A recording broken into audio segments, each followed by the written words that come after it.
रूस के राष्ट्रपति पुतिन भारत आ रहे हैं। पुतिन का भारत दौरा ऐसे वक्त में हो रहा है जब यूक्रेन बुरी तरह जल रहा है और पुतिन कहर बनकर यूक्रेन पर टूटे हुए हैं। अमेरिकी राष्ट्रपति ट्रंप रूस यूक्रेन युद्ध रोकने में अब नाकाम हो चुके हैं। पुतिन का दौरा उस वक्त में हो रहा है जब गाजा में ट्रंप का पीस प्लान भी फेल होता हुआ दिख रहा है। हमास हथियार डालने से मना कर चुका है। पूरी दुनिया की नजर इस वक्त पुतिन के भारत दौरे पर है। पश्चिम की नजर इस वक्त मोदी पर है। क्या मोदी सीज फायर के लिए पुतिन को मना लेंगे?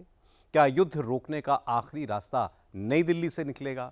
मोदी के पास ऐसा क्या है कि पूरी दुनिया को लगता है कि मोदी ही यह युद्ध रोक सकते हैं? आइए देखते हैं।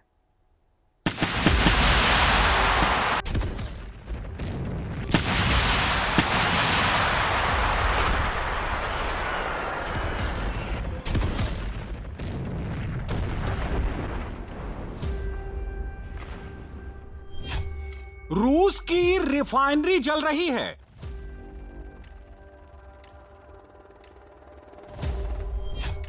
फ्रांस ने रूस का ऑयल टैंकर सीज कर दिया।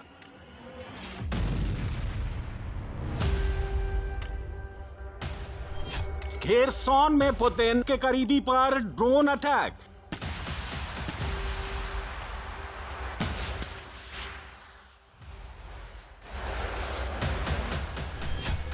ट्रंप यूक्रेन को टॉम हॉक मिसाइलें देने वाले हैं।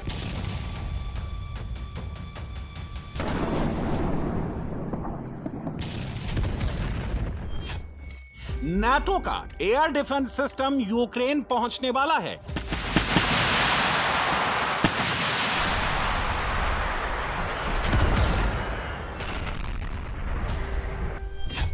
पुतिन बहुत गुस्से में हैं। अब जंग रुकेगी नहीं, सिर्फ और सिर्फ महाविनाश होगा। पुतिन अब ट्रंप से बात नहीं करेंगे। ज़ेलेंस्की से पीस टॉक नहीं होगी।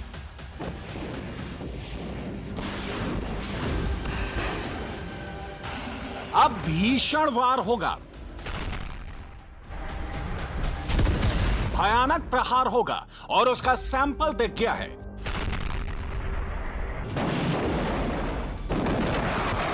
यूक्रेन की धरती पर रूस के ड्रोन ने तबाही मचाना शुरू कर दिया है।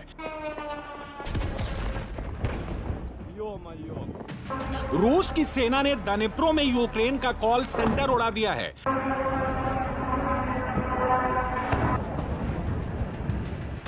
रूस के हमलों के बाद पूरे यूक्रेन में धुएं और आग का गुबार ही दिख रहा है।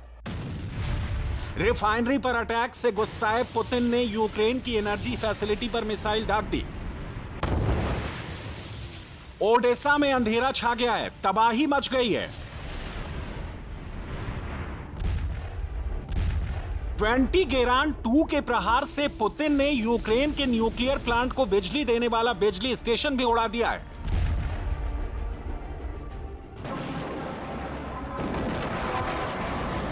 यूक्रेन पर पुतिन अब दिन रात हमला कर रहे हैं। खतरे का सायरन लगातार बज रहा है।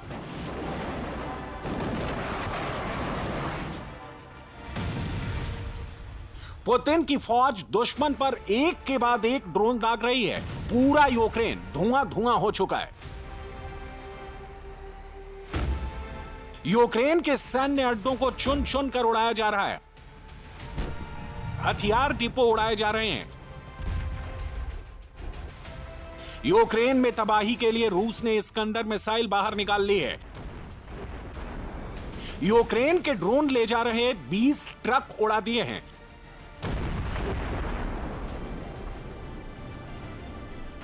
रूस यूक्रेन के एनर्जी सिस्टम को डिस्ट्रॉय कर रहा है। पिछले 24 घंटों में कई पावर प्लांट और पावर स्टेशन तबाह कर दिए गए हैं।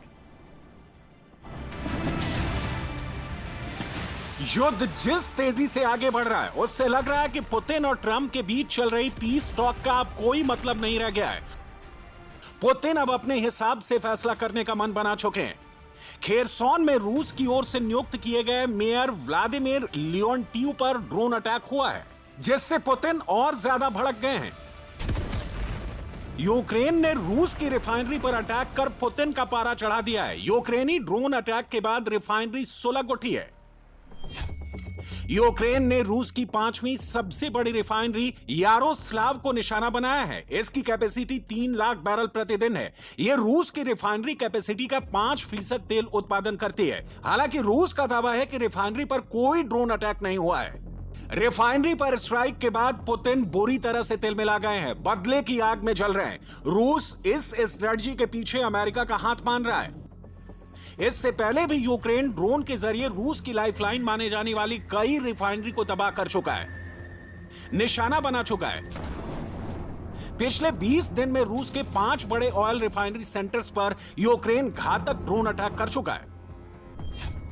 26 सितंबर को यूक्रेन ने रूस की आफिप्सकी रिफाइनरी पर ड्रोन अटैक किया। 24 सितंबर को यूक्रेन ने रूस के सबसे बड़े पेट्रोकेमिकल परिसर सलावत पर हमला किया। 24 सितंबर को समारा और ब्रांस्क क्षेत्र में रूसी ऑयल रिफाइनरी को टारगेट किया गया। 20 सितंबर को सेराटोव में तेल रिफाइनरी को निशाना बनाया। 14 सितंबर को किरिशी रिफाइनरी पर बड़ा अटैक किया।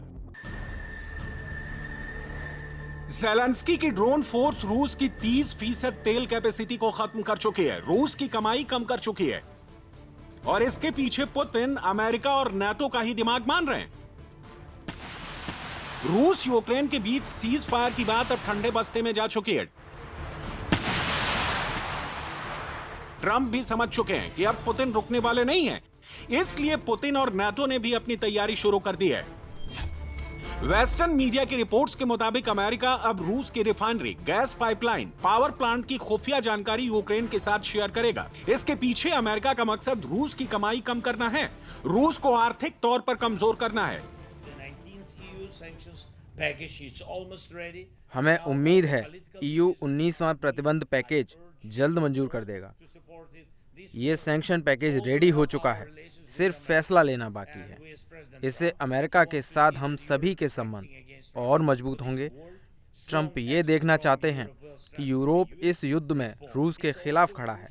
यूरोप रूस से तेल की खरीद को सीमित करे, ये भी बहुत ज़रूरी है। जो लोग अमेरिका की बजाय रूस के साथ संबंध रखते हैं, वो यूरोप और अमेरिका दोनों के खिलाफ जा रहे हैं। 3 साल से ज्यादा की जंग में यह पहली बार है जब अमेरिका यूक्रेन को रूस के अंदर तक हमले के लिए मदद करने की तैयारी कर रहा है। इसके अलावा अमेरिका इन ठिकानों पर अटैक के लिए टॉम हॉक क्रूज मिसाइल देने की तैयारी में भी जुटा हुआ है। अगर यह मिसाइल ज़ेलेंस्की को मिल गई तो जंग बहुत तेज हो जाएगी, बात पीस टॉक से बहुत आगे निकल जाएगी। टॉम हॉक क्रूज मिसाइल की रेंज 1250 से 2500 किलोमीटर तक है। इस मिसाइल में 450 किलोग्राम वॉरहेड फिट किया जा सकता है। यह मिसाइल 30 से 35 मीटर की ऊंचाई पर उड़ान भरती है, इसलिए रडार को इसे ट्रैक कर पाना बेहद मुश्किल होता है। जीपीएस, इनर्शियल नेविगेशन जैसी आधुनिक टेक्नोलॉजी से लैस यह मिसाइल टारगेट पर सटीक निशाना साधने की काबिलियत रखती है। यूक्रेन के पास लॉन्ग रेंज की मिसाइल पहुंच जाएगी, रूस की खुफिया डिटेल्स पहुंच जाएंगी, तो क्या होगा अंदाजा लगाना मुश्किल नहीं है। अगर यह मिसाइल ज़ेलेंस्की को मिल गई तो समझ लीजिए कि यूक्रेन की पहुंच रूस के अंदर तक हो जाएगी। अब अंदाजा लगाइए कि रूस के अहम ठिकानों पर हमला हुआ तो आगे क्या होगा।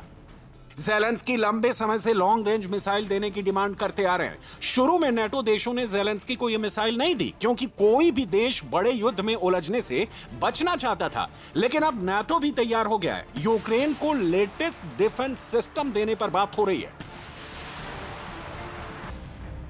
ज़ेलेंस्की ट्रंप की मदद से आगे बढ़ रहे हैं, पुतिन पीछे हटने को तैयार नहीं है। युद्ध हर दिन भीषण होता जा रहा है। अमेरिका के साथ नाटो भी अब युद्ध की तैयारी में जुट गया है। फ्रांस के चीफ ऑफ स्टाफ ने इंटेंसिव वॉर की तैयारी के ऑर्डर दे दिए हैं। कहा है कि दुश्मन दरवाजे पर आकर खड़ा हो चुका है। अमेरिका में न्यूक्लियर कमांड बेस से न्यूक्लियर वॉर की एक्सरसाइज शुरू हो चुकी है। B-2 बॉम्बर ने आज उड़ान भरी है। टेंशन बहुत हाई है। फ्रांस ने रूस का ऑयल टैंकर सीज कर दिया है, जिसके बाद लोगों की नजर सीधे फ्रांस और रूस के डायरेक्ट कॉन्फ्लिक्ट पर टिक गई है। अब किसी भी वक्त नाटो बनाम पुतिन की जंग शुरू हो सकती है। ट्रंप युद्ध विराम कराने में फेल हो चुके हैं। ट्रंप की हर कोशिश नाकाम हो चुकी है। ट्रंप अब शांति की जगह युद्ध की आग में घी डाल रहे हैं, पुतिन को भड़का रहे हैं, नाटो को उकसा रहे हैं। ऐसे में अब दुनिया की नजर सीज फायर के लिए इंडिया पर टिकी है।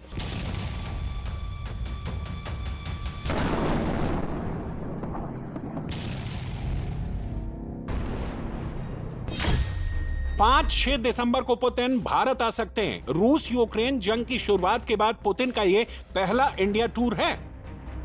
पुतिन ऐसे वक्त में भारत आ रहे हैं जब नाटो और अमेरिका पूरी तरह रूस के खिलाफ खड़े हो चुके हैं। पुतिन ऐसे वक्त में भारत आ रहे हैं जब अमेरिका भारत पर रूस से दूर रहने के लिए प्रेशर क्रिएट कर रहा है, टैरिफ वॉर छेड़ दिया है। लोगों को लग रहा है कि रूस यूक्रेन के बीच युद्ध विराम का रास्ता अगर कहीं से निकलेगा तो वो भारत ही होगा। लेकिन दुनिया में टेंशन सिर्फ रूस यूक्रेन युद्ध की नहीं है। गाजा पट्टी में भी दिन रात बम गोले बरस रहे हैं। गाजा पट्टी बुरी तरह से सुलग रही है। ट्रंप का पीस प्लान यहां भी फेल होता दिख रहा है। हमास ट्रंप का पीस प्लान नहीं मानेगा, यह लगभग कंफर्म हो चुका है। इसके बाद इजरायल ने गाजा पट्टी की घेराबंदी शुरू कर दी है। सेना तेजी से गाजा के अंदर दाखिल हो रही है। नेतन्याहू को ट्रंप से स्ट्राइक का लाइसेंस मिल चुका है और हमास पर इस महीने की सबसे बड़ी स्ट्राइक शुरू हो चुकी है। इजरायल की फोर्स चुन चुन कर हमास के अड्डों को मिट्टी में मिला रही है। पूरी गाजा पट्टी धुआं धुआं हो चुकी है। गाजा पट्टी में दिन रात हमले हो रहे हैं। धमाकों की आवाज बता रही है कि ट्रंप का पीस प्लान बिल्कुल फेल हो चुका है। इजरायल की सेना गाजा पट्टी में ग्राउंड ऑपरेशन भी चला रही है और एयर स्ट्राइक भी कर रही है। हमास के अड्डे मलबा बनते जा रहे हैं।